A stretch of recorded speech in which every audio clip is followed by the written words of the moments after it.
কোনো ব্যক্তি যখন কোথাও নামাজ পড়েন, মসজিদে হোক বা বাসায়, বাড়িতে যে কোনো জায়গায় হোক, তার সামনে দিয়ে অতিক্রম করা এটি একটি হারাম কাজ। হানাফি মাযহাবে এটাকে মাকরুহে তাহরিমি বলা হয়েছে, আর অন্যান্য মাযহাবে এটাকে হারাম হিসাবে চিহ্নিত করা হয়েছে।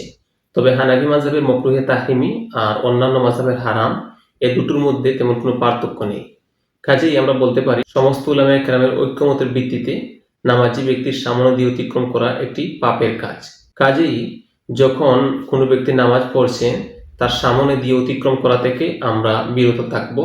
আর যিনি নামাজ পড়ছেন তিনি চেষ্টা করবেন যে নামাজের আগে যদি এরকম সম্ভাবনা থাকে যে তার সামনে দিয়ে মানুষ যেতে পারে, তাহলে তিনি সুতরা স্থাপন করবেন।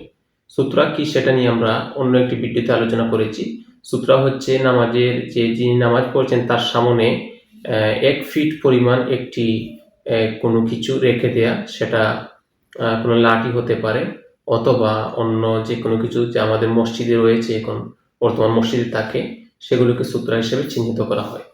তো এরকম কোনো কিছু যদি রেখে আপনি নামাজে দাঁড়ান, তাহলে নিশ্চিন্তে আপনিও নামাজ পড়তে পারবেন এবং অন্য মানুষ যারা সামনে দিয়ে যাবে বা যাওয়ার সম্ভাবনা রয়েছে তারা সহজে যেতে পারবে, এবং যারা এটা জানে না তারাও এই গুনাহের কাছ থেকে বাঁচতে পারবে।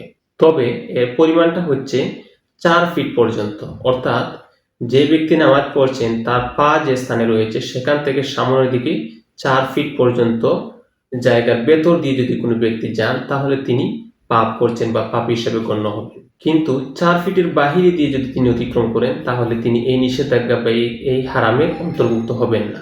এই মাসলাটির ভিত্তি হিসাবে যে হাদিসটি পেশ করা হয় সেটা হচ্ছে রাসূলুল্লাহ সাল্লাল্লাহু আলাইহি ওয়াসাল্লাম থেকে বর্ণিত মুসলিম শরীফের একটি হাদিস, যেখানে রাসূলুল্লাহ সাল্লাল্লাহু আলাইহি ওয়াসাল্লাম বলেছেন, লাউ ইয়ালামুল বারু বাইনা ইয়াদাইল মুসাল্লি মাযা আলাইহি লাকানা আন ইয়াকিফা 40 খায়রান লাহু মিন আন ইয়ামুররা বাইনা ইয়াদাইহি।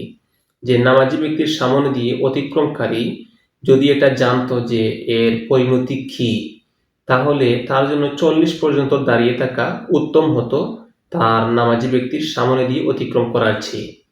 তো এই হাদিসের মধ্যে 40 সংখ্যাটি ব্যবহার করা হয়েছে। আসলে 40 কি এটা স্পষ্ট করা হয়নি।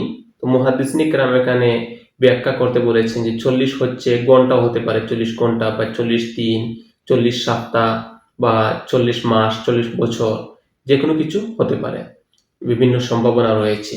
মূল কথা হচ্ছে যে নামাজি ব্যক্তির সামনে দিয়ে অতিক্রম করা একটি বড় পাপ, এটাই বোঝানো। আর যখন কোনো ব্যক্তি নামাজে দাঁড়িয়ে গিয়েছেন, যদি তিনি সুতরা স্থাপন না করেন আর 4 ফিটের ভিতর দিয়ে কেউ যায়, যদি তার সাধ্য হয় তাহলে তাকে হাত দিয়ে প্রতিহত করবে। এটাও একটি হাদিসের মধ্যে রয়েছে। আবু সাঈদ খুদরি রাদিয়াল্লাহু তাআলা থেকে বর্ণিত একটি হাদিসের মধ্যে তিনি বলেছেন যে ইযা কানা আহাদুকুম ইউসাল্লি ফালা ইয়াদা আহাদান ইয়ামুররু বাইনা ইয়াদাইহি। যখন তোমাদের কেউ নামাজের মধ্যে দাঁড়াবে, তখন তার সামনে দিয়ে কাউকে যেন যেতে না দেয়। ফাল ইয়াদরাহু মাস্তাতা, সে যেন তার যথাসাধ্য তাকে প্রতিহত করে।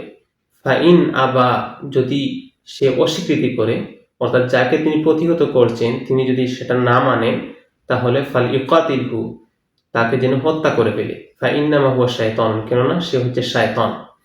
তো এই যে হাদিস, এই হাদিস থেকে আমরা বুঝতে পারি নামাজি ব্যক্তির সামনে দিয়ে অতিক্রম করা খুবই জঘন্য একটি কাজ। এই হাদিসের মধ্যে আবু সাঈদ খুদরি রাদিয়াল্লাহু তাআলা আনহু যে হাদিস, এখানে বলা হয়েছে যদি তাকে প্রতিহত করার পরও সে যেতে চায়, তাহলে তাকে যেন হত্যা করা হয়। এটা আসলে প্রতীকী অর্থে, প্রকৃত অর্থে তাকে হত্যা করা এরকম বিষয় নয়।